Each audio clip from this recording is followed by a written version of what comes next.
श्री स्वामी समर्थ। स्वामी शिदोरी या चॅनल मध्ये तुमचं खूप खूप मनापासून स्वागत आहे। नवरात्रीच्या 9 दिवसात काय करावे काय करू नये ते आजच्या व्हिडिओमध्ये आपण पाहणार आहोत।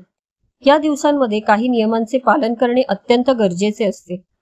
3 ऑक्टोबरला घटस्थापना आहे। नवरात्रीच्या दिवशी कलश स्थापना केल्याने देवी दुर्गेची कृपा कायम आपल्यावर राहते आणि इच्छित फलप्राप्ती देखील होते।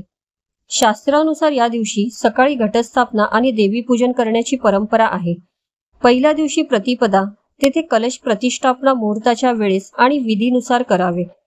दिवसातून 2 वेळेस कलशासमोर तुपाचा दिवा लावावा आणि सकाळ संध्याकाळ दोन्ही वेळेस आरती करावी। दुर्गा सप्तशतीचे पठण अवश्य करा।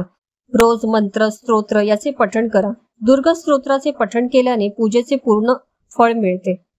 जर तुम्हाला उपवास जमत असेल तर करा, उपवास नाही केला तरी चालेल, पण धार्मिक विधी व नियम पाळा। फक्त सात्विक अन्न खा, आत्मसंयम ठेवा, कुणाचाही राग करू नका, निंदा नालस्ती करू नका।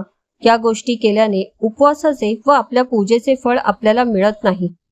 नवरात्रीच्या दरम्यान सगळीकडे पवित्र वातावरण असते, म्हणून आध्यात्मिक प्रबोधन आणि तपस्या यामुळे आत्मशुद्धी होते।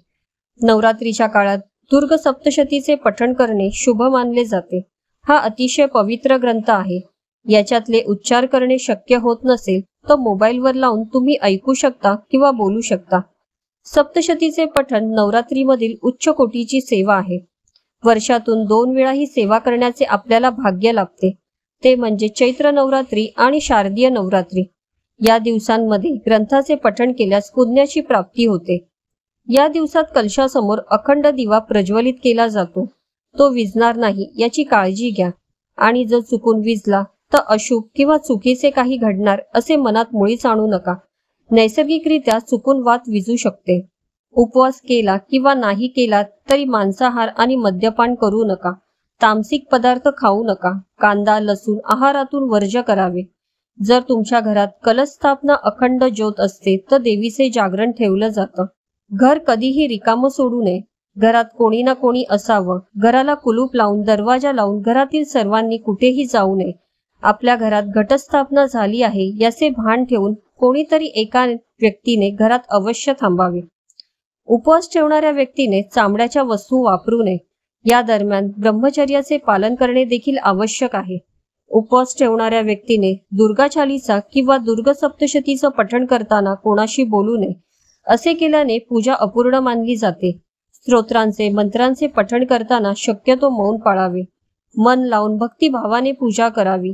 तीच पूजा माता भगवतीलाही आवडते। शांत घरात कायम आनंद आणि समृद्धी नांदते।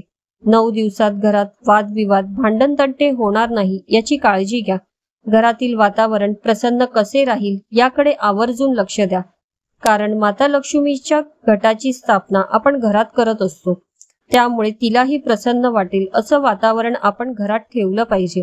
घरातील स्त्रियांचा आदर करा, त्यांची काळजी घ्या, आणि घरामध्ये स्त्रीरूपी माता भगवती असते। आजचा व्हिडिओ महत्त्वपूर्ण वाटला असेल तर लाईक कमेंट नक्की करा। श्री स्वामी समर्थ।